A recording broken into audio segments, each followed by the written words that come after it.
¿Qué tal? Bienvenidos una vez más a este espacio dedicado al séptimo arte, a la charla bonita entre amigos, hablando de lo que nos gusta, que es el cine. En esta ocasión vamos a hablar, mi estimado Rubén Navarro, de un tema que se ha vuelto hasta la fecha pues de culto prácticamente y de las pequeñas necesidades que tiene el ser humano por disfrutar y seguir disfrutando de las delicias del cine, ¿no? Vamos a hablar de Alien. Arturo, un gustazo, y mire, más gusto para mí estar hoy compartiendo, pues tengo que decirlo, con dos personas a los cuales les he aprendido mucho en claro sí. andar por el gusto del cine. Y que ya tienen una trayectoria impresionante haciendo de programas. veras es un gustazo para nosotros. Ricardo Moreno, Juan Pablo Martínez, bienvenidos. No, pues muy amable, muchas gracias. Muchas gracias a ustedes por la invitación y bueno, pues ya lo dijo precisamente Rubén, estamos aquí para platicar de cine. Exactamente, y bueno, ya después de la presentación, pues hay que recordar que en 1979, precisamente en una fecha memorable para pues el universo cinematográfico, Ridley Scott presenta a su bebé, a esa criatura, la envuelta en carne, que sale estrepitosamente y que pues todo mundo se daría cuenta de ello con el paso del tiempo, que se convertiría en una saga impresionante. Quiero sumarme a esa pregunta que hacíamos antes de empezar a este programa. Pues cuando ustedes tuvieron ese primer contacto con Alien. Ok, mira, Alien yo la vi en estreno en el finado ya cine Dorado 70, por ahí de marzo, que fue las películas aquí en Pueblo Quieto, se tardaban en llegar hasta 6 meses después de que se estrenaba en el Distrito Federal. Si tenía buena distribución, si la película era de uno de los estudios grandes, que en este caso la 20th Century Fox, bueno, pues en 6 meses la tenías aquí.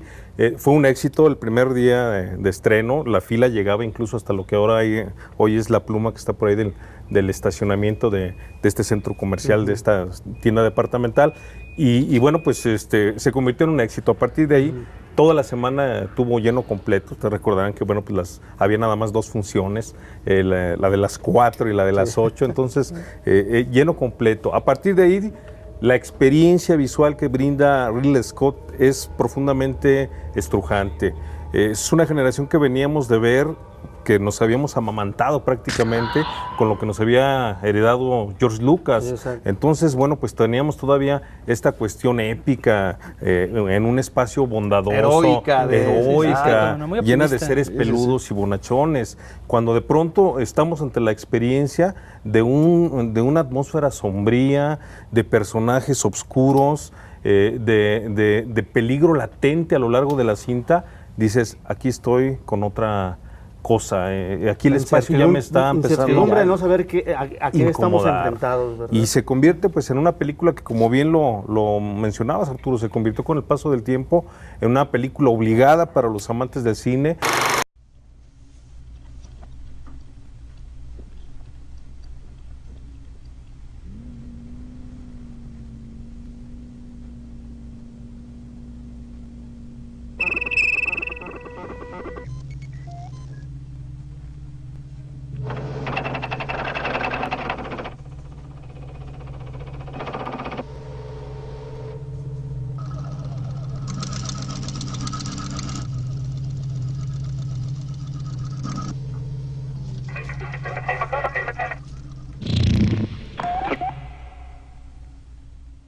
El alien mismo es el personaje que le da la motricidad a todo esto. Y bueno, esa fue la experiencia, fue una experiencia perturbadora. Y a Juan Pablo le pasó tal vez lo que a muchos de nosotros, encontrarla o verla por primera vez de mera casualidad. Sí, efectivamente, puesto que yo iba con la sana intención de verla en programa doble con El Regreso del Jedi. Fíjate nada más. Y fíjate, exactamente, cosas, ¿no? Esa bonita mentalidad de los programadores hidrocálidos de aquel entonces, pues en provincia era muy común, ya ven que todas las películas, e incluso los estrenos llegaban en programa doble, claro. ¿Sí? O sea, nos sentíamos estafados cuando se estrenaba una película en una sola función y una sola producción, la del estreno. Y sin embargo aquí pues era muy usual eso. Entonces llegó El Regreso del Jedi, tuvo su corrida, la volvieron a estrenar estrenar, y en este caso ahora acompañada de Alien. Yo no tenía ni idea que era Alien, en mi vida había visto siquiera un avance, había leído al respecto, sin embargo, pues bueno, yo entro a ver a mis Ewoks, ¿no? Que es lo que en ese entonces adorada. No, no es cierto, los Ewoks yo los detestaba, pero sin embargo, me gustaba mucho Java y todo el resto, ¿no? Entonces, al momento que se termina esa película y empiezo a ver Alien, de veras, como dice Ricardo, efectivamente me topo con un universo eminentemente ominoso, la antítesis total de lo que manifestaba, no solamente George Lucas, las space operas de aquel entonces. Para ese entonces yo había visto Flash Gordon, por ejemplo, ¿no? Que eran todo un homenaje a los seriales de la década de los 30. Esas space operas bonitas donde salía el héroe imbatible, invencible, que viene a ser el mesías terrícola en un mundo extraño, como recientemente vimos, por ejemplo, John Carter, ¿no? Que es una línea muy pulp que se viene manejando. Bueno, pues Alien era la antítesis totalmente. Un grupo de sujetos que están atrapados en una nave, que son nada más obreros, que nada más se quejan de que no hay comida, que no les pagan lo suficiente, o sea, los plantean como el norteamericano mediocre. Bueno, se les llegaron los camioneros en el espacio. Ándale, ¿no? ándale, exactamente eso De hecho, era. así se les manejaba como camioneros Exacto. por todo el corporativo Weyland Claro. Yutani, Exactamente. interfiriendo siempre y desechables como siempre. Y eso ¿no? es lo interesante, fíjate, porque te das cuenta que no eran heroicos. Al momento que yo empecé a verlas, eso es lo que me intrigaba. Dije,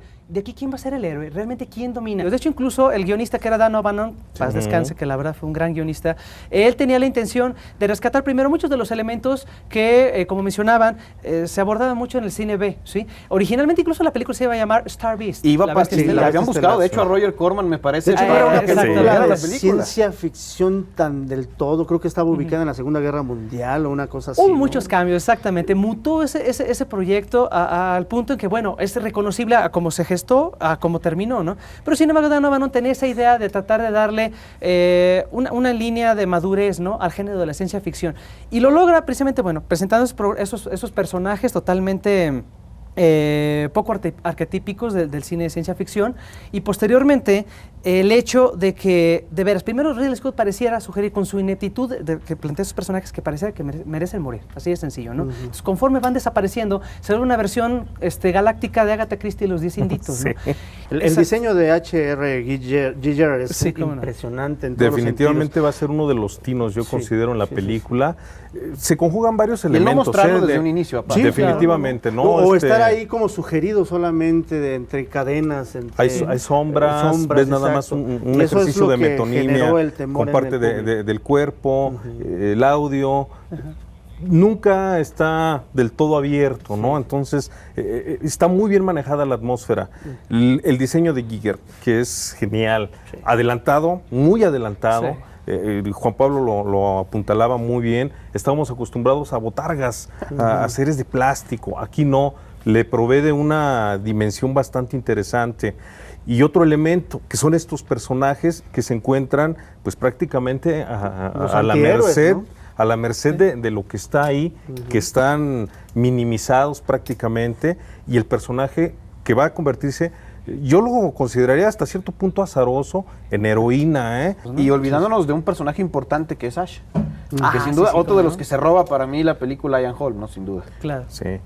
Creo que es de las escenas más inquietantes, esa escena del desmembramiento de este ser virtual, de este ser híbrido. ¿Cómo lo definiríamos? Pues es extraño. De hecho, la manera en que está manejada, cómo empieza esa escena, cuando empieza a doblar la revista, no sabes qué va a hacer, o sea, qué es lo que busca Ash. Algo de eso se recupera en Prometeo con el otro, con David. con el Ajá. andrógino, Ajá. el nuevo robot Androide. que podemos ahora ver en esta nueva aventura de Scott en la ciencia ficción como precuela, y Ash da mucho de esa...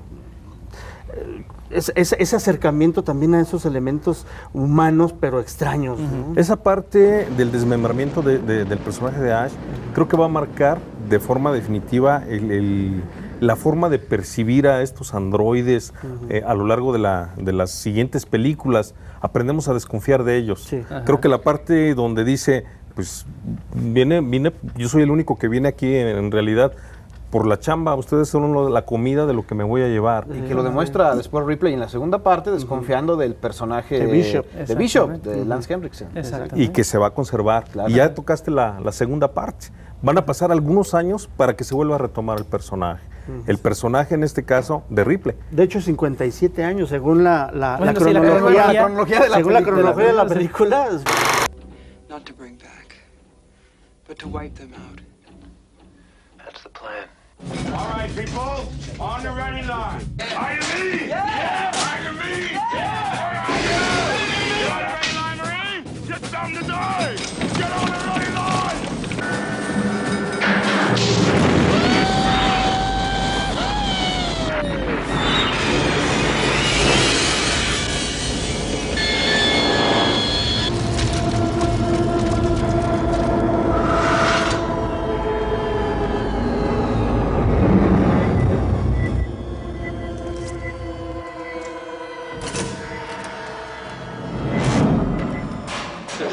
Get your leg up here. Keep back, don't scare.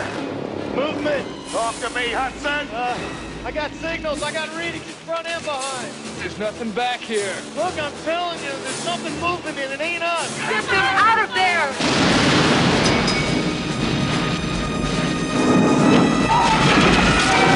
La lleva por otro lado, creo que genera una película en este caso con una propuesta pues más a lo que hace Cameron. No copia lo que ya estaba. No, creo que esa es parte del tino que tiene. No decide copiar a Ridley Scott, sabio de su parte, no decide tampoco aferrarse en una estricta narración, generar una propuesta diferente y logra una película muy propia. A algunos les gusta más la segunda parte que la primera. Sí. Yo las vería de forma diferente, atmósferas diferentes, tiene momentos logrados, James Cameron, hay por ahí una persecución con la relación de la niña Newt con definitivamente, Ripley es muy pero tiene otros momentos que... Y repetir otra vez, el androide creo que se roba otra vez por momentos la película, ¿no? Que es una parte importante. Es que es un elemento fundamental porque desde la primera le dotan de elementos orgánicos, se vuelve biológico. Al final, el androide no es Jules Briner en Oestelandia, donde se le ve el rostro cibernético. No, le brota sangre. Yo cuando lo veo, vamos, casi parece que está, a fin de cuentas, en un proceso casi eyaculatorio, por decirlo de alguna forma, ¿no? Pues su sangre es blanca, exactamente, y queda todo impregnado, ¿no? Hay muchos elementos, muchas referencias, aspectos creacionistas, aspectos de desarrollo, embrionarios, o sea, es lo que vuelve, vamos, a lo mejor me estoy regresando un poquito a la primera de Alien, pero va casado con la segunda, de que al final es el aspecto de la subversión de la figura materna, ¿sí? De eso se trata en muchos aspectos las películas de Alien. Desde el momento que no tocamos en la primera parte, por ejemplo, el fenómeno exacto de cómo brotan estos violentos embriones, ¿no? De los aliens, de la cavidad torácica, en este caso de John Hurt, como mencionábamos también fuera de cuadro hace rato, y que pues es un parto terrible, violento. Pero ¿qué parto no lo es? Bueno, tenemos que hacer un rapidísimo corte promocional porque el tiempo se nos va, pero como siempre. Híjole, siempre se nos va el tiempo, pero no hay bueno, problema. Vamos a hacer rápidamente una pausa y ahorita regresamos a la chacota.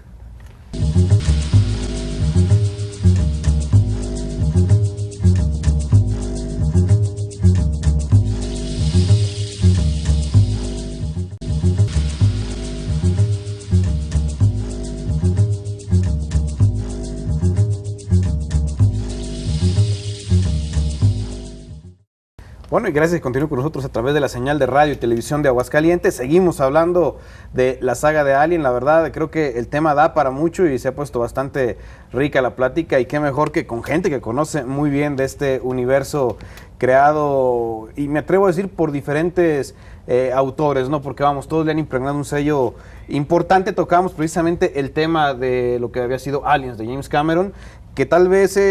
cambia, le da un giro a lo que ya nos había programado Ridley Scott, que era lo que comentábamos. En términos generales, ¿qué les parece Alien? ¿Supera a Alien? Es cierto, lo comentaba Ricardo, hay que verlo como un ente diferente, pero al final de cuentas la comparación debe de existir porque siguen siendo parte fundamental. Sí, por supuesto, es parte de un mismo universo, ¿no? Yo me quedo como un producto diferente. De hecho, creo que debemos de ver cada película como entidades diferentes. Claro. Hay un hilo de fondo, definitivamente. Un hilo conductor, lo dices bien, que incluso erogaría en unas películas que yo ahí tengo mi duda, Alien contra Depredador. Lástima que no viva el santo, si no terminaría Alien contra el santo. Bueno, claro. que en los cómics se escuchaba bien la idea, claro, pero le daban un seguimiento al hilo que ya se había planteado, ¿no? Sí, claro, de hecho, hay dentro de lo que tenemos aquí como parafernalia extraterrestre, digamos, tenemos ahí dos ejemplares bueno, pues de hecho son los únicos dos ejemplares, los únicos dos tomos de una pequeña saga que se llama Estallido, que precisamente se olvida totalmente de lo que sucede en Alien 3 y por supuesto en Alien Resurrection, y estas historias cuentan lo que sucede a partir de cuando termina Alien. Bueno, la nueva propuesta, en este caso ya como ópera prima de David Fincher, que hoy ya es popularmente conocido y nominado al Oscar ya en varias ocasiones, hace algo... Fue una producción, para empezar, fue una producción catastrófica en todos los sentidos, pero claro. A mí me encanta esa. En lo personal me gusta mucho Alien 3. Yo se los dije, no me gusta su atmósfera, me gusta los personajes. la relación que tiene Ripley ya rapada con uno de los... Pero de los te digo presos, algo, que es el Arturo. doctor. A mí me encanta esa película. La versión extendida creo que sí le hace mucha justicia a la idea de Alien 3. A mí la versión normal no me termina de agradar. Tuve la oportunidad de ver la versión extendida Bueno, y creo que del director, ¿no? Sí, la versión del director cuaja muy bien. Tal vez esta relación que tiene con los presos convertidos a ciertos cultos y que se pierde mucho, ¿no? Tal vez en la versión normal o la versión que vimos en cines, ¿no? Claro. El final nos sorprendía a muchos. Creímos que ahí se cerraba la trilogía, ¿no? Y para que no nos coma el tiempo, bueno, llegaríamos a Alien Resurrection, que es una película... Pues es una... hasta cómica en muchos lados, ¿no? Ese humor que maneja los europeos. Es muy claro, europeo. exactamente. Es una versión cómic del cómic europeo, claro, de lo que es el Space Opera, y yo por eso la encontré logradísima en muchos aspectos. Honestamente, a mí, no te voy a decir que me encantó, me fascinó, pero caray, no la desprecio. Y el gore llevado producto, también. Es un buen producto en todos los sentidos. Agota todos los recursos posibles con los que pudo haber jugado con Alien. O sea, a ver, ahora vamos a sacarle el Alien que salga, pero del cráneo de acá y ahora de acá. Sí. O sea, agota todos los recursos posibles y creo que hace una fiesta, un festín de posibilidades y lo vuelve a transformar al monstruo, ¿no? Ya más humanizado, entre comillas, obviamente. Claro. Pero bueno, fíjate que de Jean-Pierre Jeunet, yo Alien lo percibí. Me voy a pitorrear de su Alien, así dijo, me voy a pitorrear de su Alien y voy a hacer una propuesta, lo dijo Juan Pablo muy bien, muy europea, y de pronto resulta que hay partes donde se está mofando de lo que habían construido. Sí. La película está redonda, está interesante. El plan, en un principio, seguir planteando esta historia de Alien, porque Ridley Scott le interesó regresar al universo que él había iniciado. Se había manejado en un inicio que Sigourney Weaver tenía pláticas ya con él para retomar. Por ahí algo, empiezan a cambiar mucho las ideas iniciales y al final se estrena Prometeo después de mucho tiempo de incógnitas, de muchas preguntas de los fanáticos. Sí, las redes redes sociales, una precuela o sí, no. Sí, las redes sociales pero invadidas de unas hipótesis que llegaban a rayar hasta en lo ridículo muchas veces, ¿no? Sí, cómo no, pero sin embargo, caray, ya no es que se estrena Prometeo, pues no solamente es un festín de referencias al universo Alien, puesto que quien se la sabe de memoria y quienes las hemos disfrutado enormemente varias veces, inmediatamente podemos casar todos estos vínculos que plantea Prometeo con el universo que ya se había desarrollado en la primera película de Ridley Scott, sino que además mencionamos también fuera de cuadro que se vuelve una película muy sólida a nivel independiente narrativamente hablando, puesto que el fenómeno que ahí se explora, la tesis en esta cuestión, ya vamos a olvidarnos de todos estos aspectos que habíamos mencionado previamente que exploraban, ¿no? El fenómeno de la maternidad, de los conflictos, un poco entre la carne y la gestación y demás, y vamos directamente a una línea un poquito más metafísica que es la idea de la creación, una perspectiva de creación, cómo realmente surge, cómo realmente brota, y si esta nos puede resultar incluso adversa y no puede ser tan venturosa como muchos lo creen, ¿no? A lo largo de la película de Prometeo creo que se plantea una gran cantidad de detalles, de elementos que son dignos de reflexión, sobre todo porque se trata de buscar, a fin de cuentas, esta raza de ingenieros maestros, bueno, la carroza de los dioses, ¿no? En pocas palabras, sí. Pero, por supuesto, estos no necesariamente de forma benigna, y el personaje principal de Noomi Rapace, que creo que toma muy bien la estafeta de Sigourney Weaver como protagonista femenina, con un cierre que obviamente lo vamos a revelar para quien no ha visto la película, pero vamos, caray, está muy casado con esa línea, lo concatena muy bien exactamente, pues creo que funciona, la verdad. Definitivamente Prometeo me gustó. Sí, y aparte, bueno, hay que recordar que las naves también son protagónicas en toda la saga.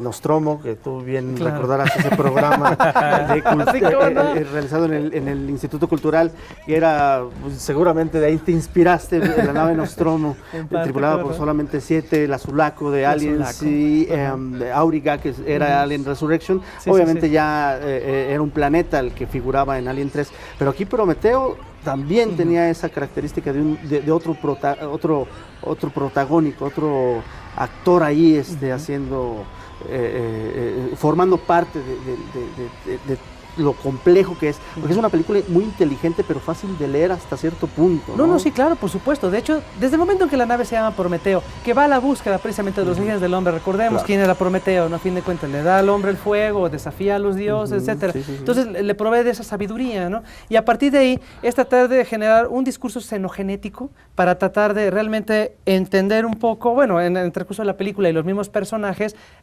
cuál es el sentido de la vida. Tiene una línea filosófica no grandilocuente, pero presente, ¿no? Y el regreso de uno de los personajes que no hemos comentado, pero que sin duda en aquella película de Ridley Scott tomó una incógnita tremenda, ¿no? Que era el Space Jockey, ¿no? Volver a regresar a ese personaje, Ricardo, me parece un punto importante porque todas las películas previas a Alien la olvidaron, ¿no? Por ahí creo que... Por lo menos Alien se ve en Alien Resurrection la se nave, menciona algo, pero lo habían olvidado, ¿no? Bueno, pasa una experiencia interesante cuando nos encontramos con Prometeo. Más que seguir la línea de lo que ya nos había planteado, creo que la línea está en todos estos elementos que si ya vimos, ya nos aventamos los otros 4, los podemos ir detectando como buenos cinéfilos, pero yo la vería como una película independiente, o sea, lista para generar hay que verlas de manera individual. Y yo creo que aquí también, ese es un gran logro de Ridley Scott, pese a que vuelve al mismo universo, logra separarlas. Por eso es la incógnita, yo supongo, ¿no? No, y aparte, el hecho precisamente de que genere una narrativa, no necesariamente hermética, pero sí muy consistente a nivel individual, es lo que hace que Prometeo realmente subsista como una película, a fin de cuentas, como ejercicio cinematográfico, que al final, pues bueno, detectar estas líneas de DNA que lo conectan con Alien, pues no deja de ser casi, que me atrevo a decir, como un plus. Claro. Pero la historia en sí, de estos sujetos que viajan hasta casi el otro extremo del universo para tratar de encontrar a sus creadores, y posteriormente los planteamientos, insisto, que se van generando a lo largo de la cinta, donde dice, bueno, ellos nos crearon, y quiénes los crearon a ellos, y que la protagonista al final no pueda procrear. Eso me pareció al final, insisto, una serie de remates metalingüísticos muy interesantes. Y el manejo del suspenso también incluso me pareció muy logrado, porque vamos viendo realmente cómo es que brotan estas entidades xenomórficas, ¿no? Les encontramos un origen ya muy concreto, vamos a procurar tal vez no destapar demasiados elementos, pero caray, todo al final, en cierta medida, tiene un propósito y tiene una motivación. Y está muy bien. Y otra vez, el personaje, en este caso lo hace Fassbinder, David. Otra vez vuelve a tener aquí un papel interesante, por ahí un par de líneas que dices, con esto ya me pagó el boleto, ¿no? Las reflexiones metafísicas sobre la concepción del Dios y la creación. ¿Para qué quieres saber de dónde vienes, ¿no? Entonces hay una serie de elementos interesantes que, bueno, me parecen redondos y habrá que seguirlo, ¿no? Yo sí me quedo con la película. Tal vez si voy buscando esto que ya había revisado, de lo cual hemos estado platicando, pues voy a sentirme desencantado. Tal vez para una generación que no creció con todo esto y enfrentarse a Prometeo, pues se va a encontrar a lo mejor perdido. Está perdida, está aburrida la película. Sí.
Artur, pues el tiempo, como hasta siempre. Nos pasamos, yo creo.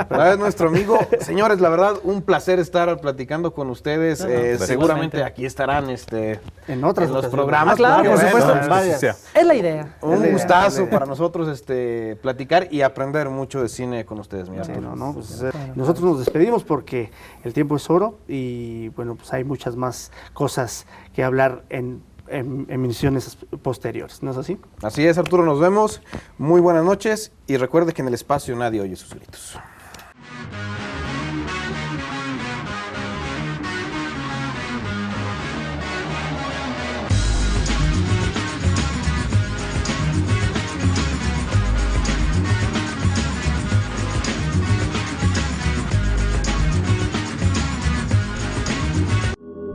Esta fue una producción de Aguascalientes TV.